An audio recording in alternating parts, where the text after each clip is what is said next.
कुछ दिनों पहले हम राम मनोहर लोहिया अस्पताल गए थे। पुलिस लाठीचार्ज में घायल दिल्ली की उस छात्र की स्थिति जानने के लिए जो आईसीयू में अपनी जिंदगी की सबसे बड़ी लड़ाई लड़ रही है। हमसे कुछ ही समय पहले आदरणीय स्वास्थ्य मंत्री जी श्री जेपी नड्डा वहां गए थे और उनसे कुछ समय पहले अन्य नेता भी गए। जब तक हम वहां पहुंचे, उस लड़की की मां नेताओं के आने जाने से गुस्से में थी। सुन लीजिए, सुनिए, किसी की पीड़ा का मजाक नहीं उड़ाते। किसी कोई भी हो, किसी की पीड़ा का मजाक नहीं उड़ाते। आप संसद में बैठे हैं, निशिकांत जी आप बना रहे हो। जब तक हम वहां पहुंचे, उस लड़की की मां नेताओं के आने जाने से गुस्से में थी।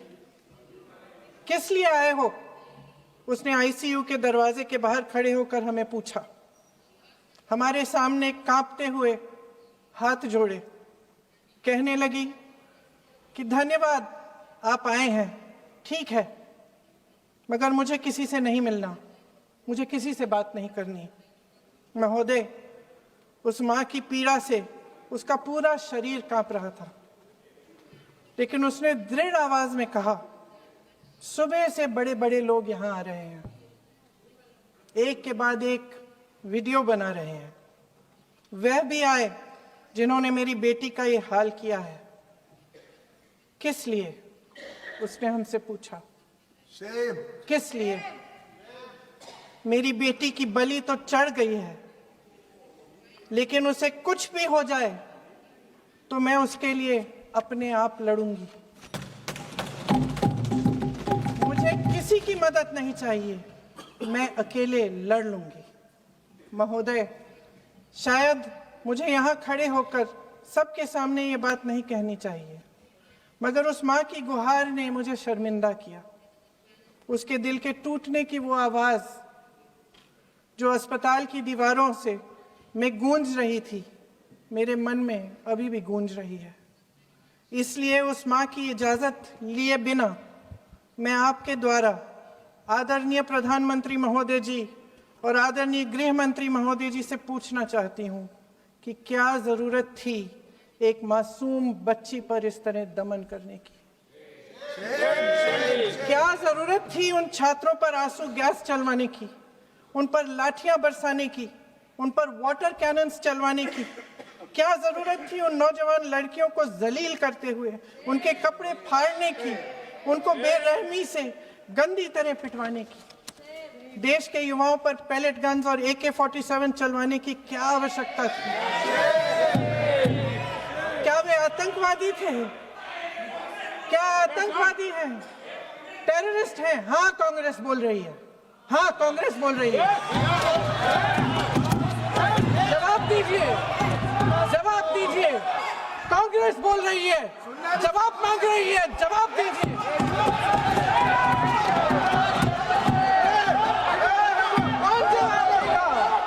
कौन जवाब देगा? गृह मंत्री जी जवाब देंगे। किसने ऑर्डर दिया? किसने ऑर्डर दिया पैलेट गन्स चलाने के लिए? किसने ऑर्डर दिया? आपके माध्यम से मैं पूछती हूं अध्यक्ष महोदय, किसने ऑर्डर दिया? प्रधानमंत्री जी ने दिया?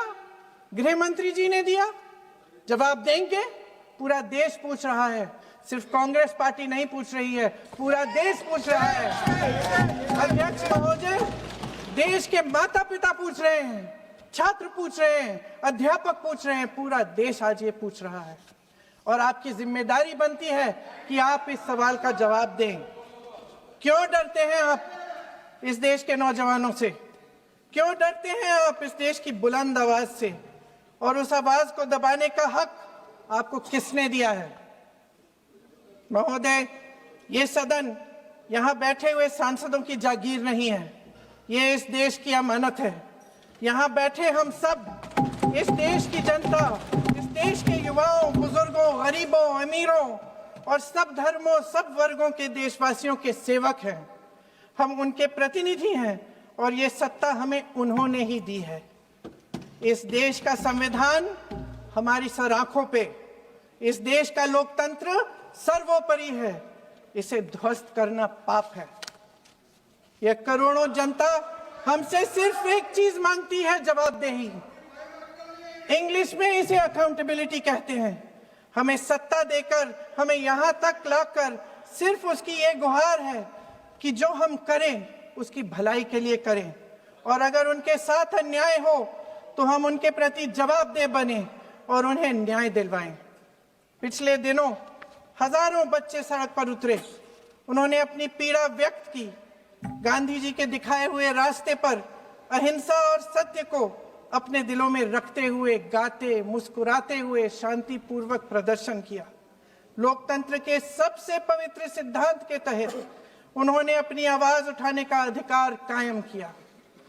ये उस भारत के बच्चे हैं जो गांव में रहते हैं, जो महानगरों में रहते हैं, जो छोटे कस्बों में, छोटे शहरों में रहते हैं, जहां माँ अपने गहने बेच देती है, पिता अपनी जमीन गिरवी रख देता है, एक परिवार अपनी पूरी जिंदगी की कमाई बच्चे के सपने पर खर्च देता है। और अब उन्हीं बच्चों को लगने लगा है कि आज इस देश में मेहनत से ज्यादा बेईमानी मायने रखती है, मेरिट से ज्यादा पैसा मायने रखता है। तब सिर्फ एक छात्र नहीं हारता, उम्मीद हारती है। इन परेशान बच्चों ने अपनी उम्मीदें आपसे साझा की। उनकी मांगे क्या थी? कि पेपर लीक करके उनके साथ जो बार बार अन्याय किया जा रहा है उस पर कार्रवाई की जाए, कि जो सिस्टम उनके भविष्य को कुचल रहा है उसे सुधारा जाए, कि जो माफिया उन्हें घेरे हुए है उसे हटाया जाए, कि जिस मंत्री के कार्यकाल में यह सब हुआ वह इस्तीफा दे, कि उन पर बर्बरता करने वालों पर कार्रवाई की जाए और उसके लिए माफी मांगी जाए। बस यही उनकी मांग थी ना, कि जो शिक्षा और स्वतंत्र अभिव्यक्ति का अधिकार उन्हें संविधान ने दिया है उसे कायम रखा जाए। महोदय, हमारे एजुकेशन सिस्टम में कुछ समय से बहुत खामियां भर चुकी हैं। बच्चों पे जो प्रेशर डाला जाता है उसकी वजह से सैकड़ों बच्चों ने आत्महत्या कर डाली है। उससे भी ज्यादा बच्चे डिप्रेशन में डूब रहे हैं। परिवारों पर बच्चों को पढ़ाने लिखाने के लिए घूस, capitation fees, tuition fees, coaching fees आदि के घिनौने दबाव हैं। लोन लेने पड़ते हैं, सामान बेचना पड़ता है, और उसके बावजूद कोई गारंटी नहीं कि उनके बच्चों के भविष्य मजबूत बन पाएंगे, क्योंकि बेरोजगारी चरम पे है। इस सरकार ने रोजगार पैदा करने वाले सभी सेक्टर्स को लगातार कमजोर किया। एग्जामिनेशन सिस्टम खुद फेल हो गया है। पिछले दशक में 152 पेपर लीक हुए, 750 करोड़ छात्र प्रभावित हुए, मगर एक भी दोषी, एक भी माफिया को सजा नहीं।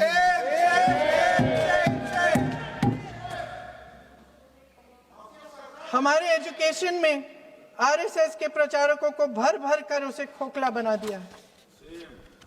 जबरदस्ती एनटीए बनवाकर सिस्टम का केंद्रीकरण करके उसे और भी उलझा दिया। देश के कुल बजट में, हाँ जी जबरदस्ती, आपने अभी अभी सुना तमिलनाडु के हमारे साथी क्या कह रहे थे। देश के कुल बजट में एजुकेशन बजट की हिस्सेदारी हर साल बढ़ाने की बजाय घटती जा रही है। 1.4 लाख करोड़ रुपया का पूरा बजट एजुकेशन बजट है, और 1.32 लाख करोड़ सिर्फ नीट देने वाले 22 लाख बच्चों के परिवारों से हर साल खींचा जाता है। एक और शर्मनाक आंकड़ा भी है। 1.4 लाख करोड़ रुपया हमारा पूरा एजुकेशन बजट, और 16 लाख करोड़ रुपए जो मौजूदा सरकार ने बड़े उद्योगपतियों के लोन माफ किए हैं। सोचिए कि इस सरकार की प्राथमिकताएं क्या है। सच ये है अध्यक्ष महोदय कि जिस तरह अस्पताल में उस छात्रा की मां का विश्वास पूरे सिस्टम से हट गया है, उसी तरह देश के युवाओं का भरोसा इस पूरे सिस्टम से टूट चुका है। और जब इस तरह देश के भविष्य, हमारे युवा निराश होकर सरकार और सिस्टम से अपना भरोसा हटा देते हैं, तो उस भरोसे को फिर से बनाने के लिए सिस्टम के अंदर से जवाब नहीं ढूंढा जा सकता। उसके दायरे से बाहर निकलना पड़ता है, नए सिरे से ठोस प्रयास करने पड़ते हैं। अफसोस की बात यह है अध्यक्ष महोदय कि इतना हो जाने के बाद भी आदरणीय प्रधानमंत्री महोदय जी और उनके साथी इस सच्चाई को समझ नहीं पा रहे हैं।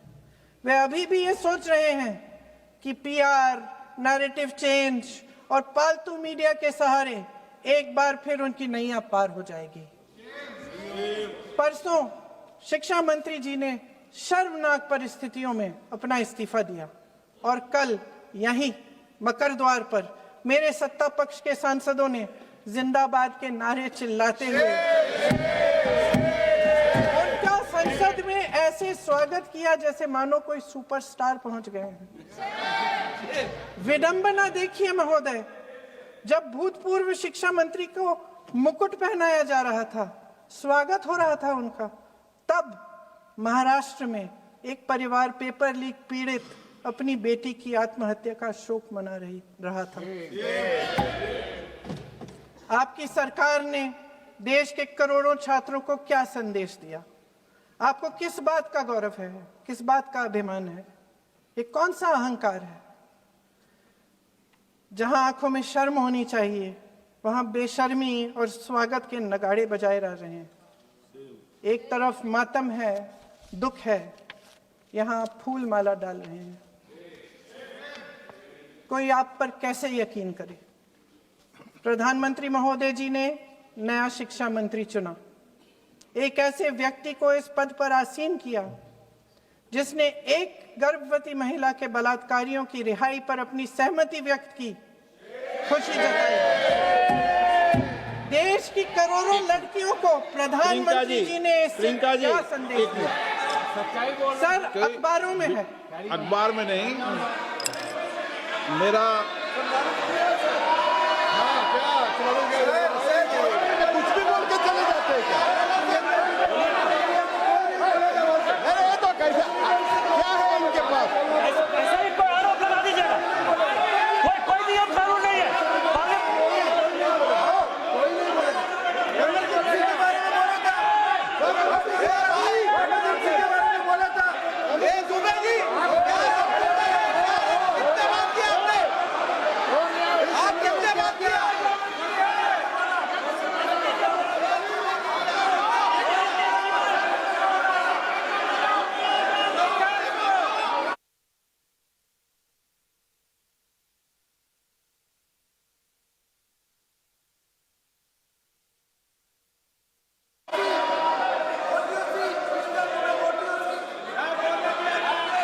अध्यक्ष महोदय जी, जो श्रीमती प्रियंका वाड्रा गांधी जी बोल रही थी, तो बीच में उनके वहाँ से भी टोका टोकी पहले भी हुए, हमारे यहाँ से भी हुए थे।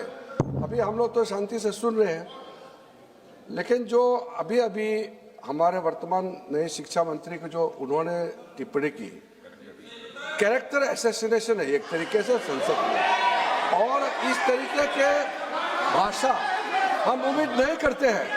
मैं इसमें प्रहलाद जोशी जी ने भी खुद कहा है, एक तो उन्होंने प्रियंका जी ने जो गलत बात कही है रिकॉर्ड पे, उसको रिकॉर्ड से हटा दिया जाए।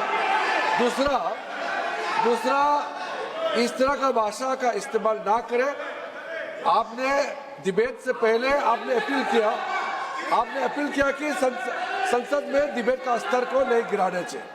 उनके पार्टी के वो सीनियर लीडर है, वो पहली बार चुन के आए हैं, मगर उनके पार्टी में सीनियर है, जिम्मेदारी के साथ बोलना चाहिए। अगर पूरा ऑथेंटिकेट नहीं कर सकते हैं तो मैं ये मानता हूं कि उनको क्षमा मांगना चाहिए सदन से।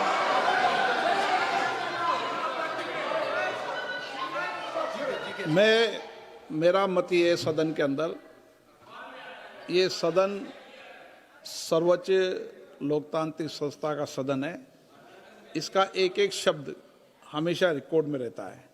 मैं माननीय सदस्य से आग्रह करूंगा कि बिना तथ्यों के हमें इस तरीके के सदन के पटल पर बात नहीं होनी चाहिए।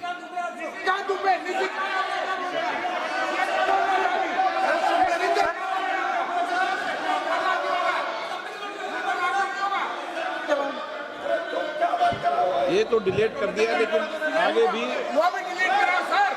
ये तो निजी कान बोलता वो भी ये सीधे का बोल रहा था, डाटा का कर रहा था सर जो प्रहलाद जोशी जी ने बिल्किस बानो के बलात्कारियों की रिहाई पर जो बयान दिए उसका प्रमाण मैं आपको दे दूंगी, मैं भेज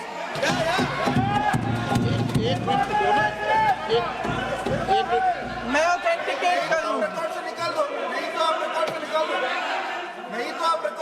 स्पीकर का डायरेक्शन 115, उनको पहले ऑथेंटिकेट करने कहिए सर। ऑथेंटिकेट करेंगे उसके बाद वो आगे बढ़ेंगे, ऐसे नहीं होगा। पहले ऑथेंटिकेट करने दो सर। उनको ऑथेंटिकेट करने के लिए कहिए, ऑथेंटिकेट करने कहिए उनको। एक